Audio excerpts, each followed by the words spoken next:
আপনি অনেক ভারী। আমি চোখ ছোট ছোট করে অভিযোগের সুরে বললাম। শাওন আমার কাছ থেকে সরে উঠে দাঁড়িয়ে কপাল কুঁচকে আমার দিকে তাকালো। আমিও উঠে বসলাম। শাওন কিছু বলতে যাবে এমন সময় ওর ফোন বেজে উঠল। হ্যাঁ সুমনা। আমি আর চোখে দিয়ে তাকালাম। ওপাশ থেকে সুমনা কিছু বলল, তারপর শাওন বলল, হ্যাঁ আমি আসছি। কথাগুলি বলতে বলতে শাওন রুম থেকে বের হয়ে গেল। এবারও সুমনা আমাকে বাঁচিয়ে দিল। আমি হাঁপ ছেড়ে হাতের পাখিগুলোর দিকে তাকিয়ে বললাম, যাক গরিলার থেকে এদের বাঁচাতে পারলাম। কিন্তু হাতের মুঠোয় চাপ খেয়ে পাখি দুইটা চ্যাপ্টা হয়ে গেছে। তুলা দিয়ে যেহেতু তৈরি, তাই অবশ্যই আবার আগের অবস্থা আনা যাবে। যাই এখন আগে গোসল করে নিই। পাখি দুটোকে নিজের লাগেজের ভেতরে রেখে দিলাম। গোসল সেরে বের হলাম। এত বড় বাসা পুরা ফাঁকা, একা একা থাকতেও ভাল লাগে না। হঠাৎ বকুলের কথা মনে হলো। ইস কত খেলেছি আমরা একসাথে। কোথায় সে আর কোথায় আমি এখন। একটা নিঃশ্বাস ছেড়ে চিন্তা করতে লাগলাম যে কি করা যায়। উনি ভোরে উঠেই সব রান্না করে যান, না হলে রান্না করা যেত। ওহে আমি তো নাস্তাই করিনি। খাবার টেবিলের দিকে গেলাম, দেখলাম নাস্তার মেনু রুটি আর সবজি। যাক চলবে। বুঝলে বৌদি, ভাবছিলাম মিলাকে ঢাকায় কোনো এক কলেজে ভর্তি করে আসব। সামনেই তো ভর্তি। বললেই পিসামশাই শাওনের মা কোণে কথা না বলে চাকু দিয়ে পেঁয়াজ কুচি করতে লাগলেন। পিসামশাই মাথা চুলকে বিভ্রান্ত হয়ে বললেন, কি হলো? হ্যাঁ না কিছুই তো বলছো না। শাওনের মা একবার তাকিয়ে আবার পেঁয়াজ কাটতে কাটতে বললেন, দেখো যা ভালো বোঝো করো। এমনিও আমি ওই মেয়ের ভাব ভঙ্গি বুঝি না। বলতে বলতে কপাল কুঁচকে ফেললেন তিনি। পিসামশাই পারমিশন এর আশায় ছিলেন। যাক পাওয়া তো গেল। একটু অন্য দিকে সরে আমাকে ফোন দিলেন। হ্যালো। আমি গম্ভীরভাবে মুখ ভার করে বললাম, হ্যাঁ বলো। পিসামশাই বললেন, রাগ করে আসিস নাকি? না আমি তো অনেক খুশি হয়ে আছি। বুঝলেন রাগ করেছি, তাও আমার এই কথায় মনোযোগ না দিয়ে বললেন, তোকে কলেজে ভর্তি করার জলদি। দেখবি আর ভর লাগবে না, সারাদিন কলেজে কেটে যাবে। শুনে একটু খুশি খুশি লাগলো। যাক বাবা, এই ঘরে পরে পরে মরতে হবে না তাহলে। কিরে কিছু বলিস না কেন? মুখ থেকে খুশি সরিয়ে আমি গম্ভীর গলায় বললাম, ঠিক আছে, কিন্তু তুমি আমাকে নিতে কবে আসবে? ইয়ে মানে হঠাৎ কেউ পিসামশাইকে ডাক দিল, তাই এই কথাটা চাপা পড়ে গেল। আচ্ছা শোনো, পরে কথা বলি, ডাক পড়েছে। ফোনটা নামিয়ে রাখলাম। তারপর কিছুক্ষণ দাঁড়িয়ে থেকে ঠোঁটের কাছে 2 আঙ্গুল ধরে চিন্তা করতে লাগলাম কি করা যায়। এই পেন্ডিং আঁকার রুমটায় যেতে ইচ্ছা করলো, তাই আবার ওই রুমটাও ঢুকলাম। তুই এই প্রজেক্ট কমপ্লিট করতে পারবি?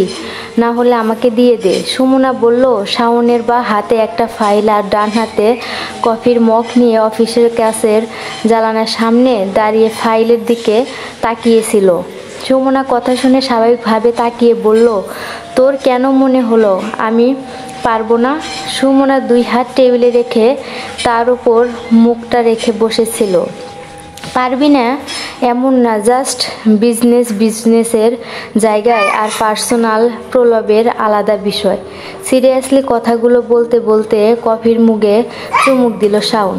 সুমনা হেসে বলল, যাক ভালো তাহলে। রবিনের অনেক দিন খবর নাই। শাওন নিজের চেয়ারের দিকে আস্তে আস্তে বলল। সুমনা টেবিল থেকে মুখ উঠিয়ে ক্লান্ত স্বরে বলল, ওর মা আবার অসুস্থ। যাই হোক চল, মিটিং আছে আজ, মেবি জলদি বাসা যাওয়া যাবে। সুমনা জল চোখে হাসি মুখে বলল। শাওন হাতে ফাইল নিয়ে বলল, নে চল। ছাদে দাঁড়িয়ে আকাশের দিকে তাকিয়ে আছি। সবে সন্ধ্যা হয়ে এসেছে। চাঁদ মামা মেঘের পিছনে লুকিয়েছে। রুমে থাকতে আর ভালো লাগছিল না, দম বন্ধ হয়ে যাবে এইরকম অবস্থা হচ্ছিল। তাই দরজাটা অল্প একটু খোলা রেখে ছাদে চলে এসেছি। খোলা না রাখলে ঢোর লোক এর জন্য দরজা বছর বন্ধ হয়ে যাবে। তারপর পাসওয়ার্ড দিতে হবে, তবেই খুলবে। বলা যায় না শাওন আসতে দেরি করলে আমাকে আবার বাহির থেকে যেতে হবে, তাই রিস্ক নিলাম না। বিল্ডিংটার ছাদ আমাদের ফ্লোরের উপরেই। আমি আশেপাশে দেখতে লাগলাম। সোজা তাকাতেই দেখলাম গেটের একটু পাশে একটা গাড়ি, আর সেই গাড়ির সামনে হালকাভাবে ভর দিয়ে একটা মেয়ে দাঁড়িয়ে আছে। অন্ধকারে নেমে আসলো রাস্তার লাইট আর গেটের সামনে। লাইটের কারণে নিচে সব কিছু স্পষ্ট দেখা যাচ্ছে। মেয়েটাকে চেনা চেনা লাগছে, কোথায় দেখেছি মনে পড়ছে না। মনে করার চেষ্টায় মেয়েটার দিকে তাকিয়ে রইলাম। হঠাৎ দেখলাম মেয়েটা হেঁটে এসে অন্য একটা গাড়ির সামনে দাঁড়িয়ে গেল। আমি হা হয়ে গেলাম। মেয়েটার কি ভয় ডর নেই? এভাবে অন্য একটা গাড়ির সামনে দাঁড়িয়ে গেল। গাড়িটা ভাগ্যিস সময় মতো থেমেছিল, কিন্তু একটু খেয়াল করতে দেখলাম থেমে যাওয়া গাড়ি থেকে শাওন নেমে আসলো। আমি অবাক হয়ে বিষয়টা বোঝার চেষ্টা করলাম। শাওন নেমে আসতেই মেয়েটা এসে শাওনের মুখোমুখি দাঁড়িয়ে কিছু বলতে লাগলো। এই মেয়েটাও কি শাওনের ফ্রেন্ড? পরক্ষণেই একটা মুখ ভেংসি দিয়ে বললাম, যে হয় হবে, আমার কি?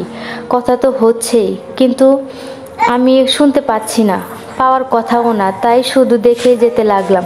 অল্প কয়েক কথা হতেই শাওন নিজের গাড়ির দিকে ঘুরতে মেয়েটা পেছন থেকে শাওনকে জড়িয়ে ধরলো। সেই মুহূর্তে আমি হাই তুলছিলাম, কিন্তু ওই ঘটনা দেখে হা করেই রয়ে গেলাম। আর আমার চোখ কপালে উঠে গেল। এই মেয়ে ফ্রেন্ড তো হবেই না তাহলে?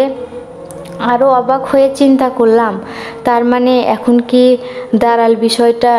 এখন আমার আছে দরজাল শাশুড়ি, গরিলা বর, আর এই সুন্দরী সতীন।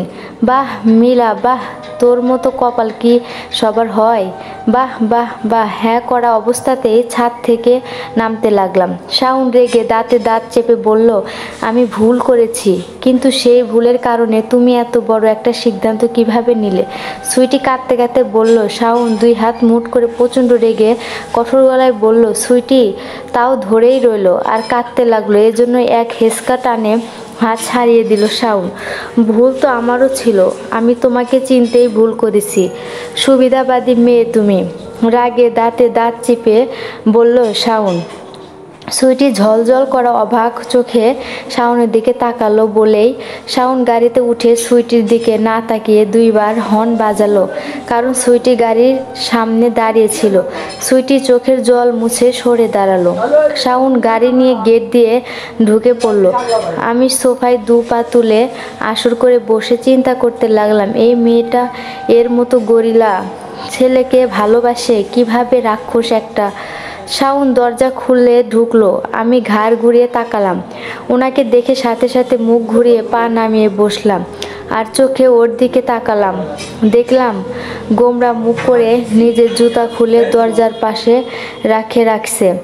আমি আবার সামনের দিকে তাকিয়ে চিন্তা করতে লাগলাম, ঝগড়া করে এসেছে নাকি? তারপর মাথা সূচক নাড়িয়ে চিন্তা করলাম, মেয়েটা তো জড়িয়ে ধরেছিল, ঝগড়া বলে তো মনে হয় না। যাই হোক, হবে কিছু একটা। চোখ বাঁকা করে দেখলাম উনি নিজের রুমে চলে গেলেন। আমি মুখ ভেঙচি দিয়ে উঠে দাঁড়ালাম। যাই আগে ভাগে খেয়ে নিই। আমি সব খাবার গরম করে টেবিলে আনলাম। তারপর প্লেট নিয়ে বসতে বসতে শাওনের রুমের দিকে তাকালাম। ভ্রু কুঁচকে মনে মনে বললাম, লাইট তো জ্বলছেই, খাবেন না উনি? প্রতিদিনই তো এই টাইমেই ডিনার করেন। পরক্ষণেই ভাবলাম, আমার কি ডিনার সেরে চিন্তা করতে লাগলাম সব ফ্রিজে ঢুকায় কি না। উনি তো এখনও ঢং করে খেতে আসেনি। কি করব? ওনার রুমে যাব জিজ্ঞাসা করতে। দরজা ঠেলে ঢুকলাম। রুমে এই মাথা থেকে ওই মাথায় কেউই নেই। বাথরুমের দরজাও অর্ধ খোলা। ঠোঁটটা একটু কুঁচকে চিন্তা করতে মাথায় এলো বেলকুনির কথা। তাই আমি বেলকুনিতে গিয়ে ঢুকলাম। দেখলাম বাবু সাহেব বেলকুনির ওই প্রান্তে চেয়ারে হেলান দিয়ে চোখ বন্ধ করে আছেন। টাইটা দিলে করে গলায় ঝুলানো আর দুই হাতের কুনোই অবধি শার্ট মোড়ানো। রুমের হালকা আলো এসে বেলকুনিতে পড়ছে। আমি কোনো কথা না বলে ইচ্ছা করে একটু কেশে নিলাম। উনি মাথা না তুলে গম্ভীর গলায় বললেন, গেট আউট। আমি মুখ ভেঙচি দিয়ে বললাম, হ্যাঁ হ্যাঁ, গেট আউট তো হবই, আপনার চেহারা দেখতে তো আর আসেনি। উনি এবার মাথা তুলে তাকিয়ে রাগে কটমট করে বললেন, শুনতে পাও না? আজব তো, আমি কি করেছি যে আমার সাথে এমন করছেন উনি? তাই আমি চোখ ছোট ছোট করে ভ্রু কুঁচকে বলে উঠলাম, হ্যাঁ শুনতে পাচ্ছি। আপনি শুধু এটাই তো বলতে এসেছেন যে উনি আমার কথা আর শেষ করতেই দিলেন না। তার আগেই এসে আমার 2 বাহ চেপে ধরলেন। লাগছে, ছাড়ুন আমাকে। আমি ভ্রু কুঁচকে বললাম, ভালোভাবে বললে তো তুমি কিছু করতে চাও না। আমি অবাক হয়ে তাকালাম। উনি আমার এক হাত ধরে টানতে টানতে রুম থেকে বের করে দিয়ে সজোরে দরজা আটকে দিলেন।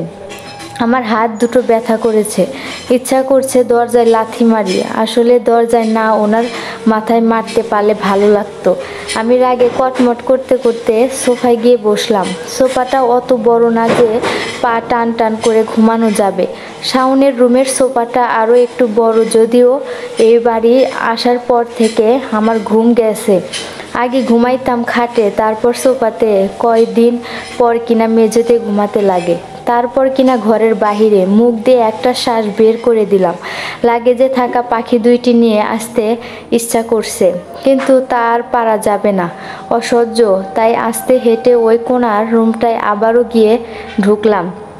আপাতত এই আঁকা পাখি 2টি দেখে কাটাই। দেখতে দেখতে হঠাৎ আবার সেই কোনায় ছবিটার দিকে নজর পড়ল।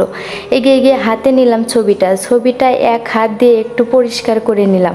হঠাৎ খেয়াল হলো যে এই মেয়েটাই আজ এসেছিল। ছবিটা ভালো করে দেখছিলাম, তখনই ফট করে রুম শাওনে ঢুকলো। আমি টের পেয়ে চোখ বড় সড়ো করে হাতের ছবিটা শক্ত করে ধরে পিছনে তাকালাম।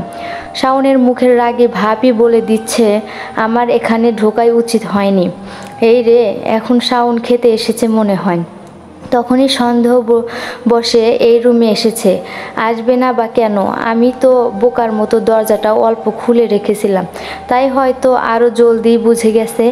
আমিও না, মনে মনে বললাম, চট করে কিছু ভাব মিলা, কি হবে এখন?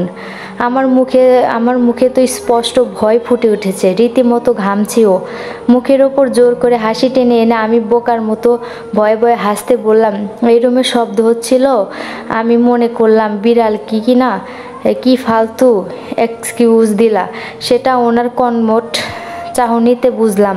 তাছাড়া এত উপরে বিল্ডিংয়ে বিড়ালও বা কীভাবে আসবে? হঠাৎ খেয়াল করলাম উনি আমার হাতের দিকে তাকিয়ে আছেন। শেষে সব শেষ, এখন কি বলবো? সতীনের ছবিতে হাত দেওয়া উচিত হয়নি। আমি এদিক ওদিক তাকাতে লাগলাম। উনি এসে ঝট করে আমার হাত থেকে ওই ছবিটা নিয়ে আবার সেই একই জায়গায় ফেলে আমার 2 বাহু আবার চেপে ধরলেন। আমি চমকে উঠে ওনার হাতের দিকে তাকালাম। মানা করছিলাম না, জোরে বলে উঠলেন উনি।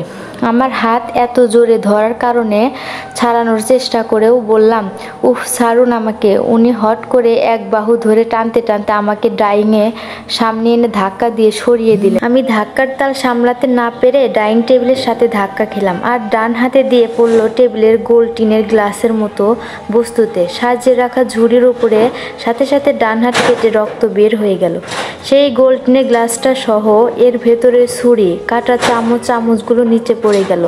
আমি আমার বাঁ হাত দিয়ে ডান হাত চেপে ধরলাম। চোখ দিয়ে টপ টপ করে পানি পড়তে লাগলো।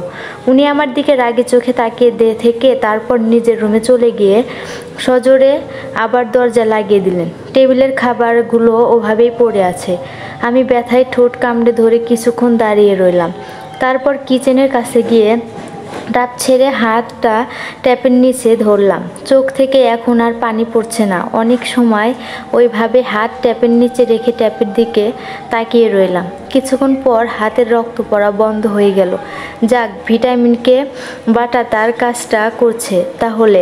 ট্যাপ বন্ধ হয়ে করে এসে সোফায় বসলাম। একটা বিরক্তির নিঃশ্বাস ফেলে নিজের জীবনের জন্য উপহাসের এক স্লান হাসি দিলাম। সোফার পেছনে যে ছোট বালিশ ছিল সেটা মাথার নিচে দিয়ে জড়সড় হয়ে শুয়ে পড়লাম। ডান হাতটা সোফা থেকে হালকা বাহিরে বের করে রাখলাম। অল্প সময়ের মধ্যেই ঘুমিয়ে গেলাম। আজ একটু আগেই ঘুম ভাঙলো। উঠে বসে ডান হাত দিয়ে চোখ ডলতে গিয়ে দেখলাম সাদা কিছু একটা দিয়ে কাটা জায়গায় ব্যান্ডেজ করা। পাশের টেবিলে একটা স্যাভলন ক্রিম রাখা। কপাল কুঁচকে সেটার দিকে তাকালাম। তারপর ডান হাতটা নিজের চোখের সামনে ধরে হাঁ করে রইলাম। ব্যাপারটা কি? আমি তো রাতে এমন কিছু বেঁধে ঘুমাইনি। তাহলে এটা কেমন ম্যাজিক? অবাক চোখে মুখ ঘুরিয়ে শাওনের রুমের দরজার দিকে তাকালাম আর মুখ দিয়ে বলে উঠলাম, উনি করেছেন। চলবে।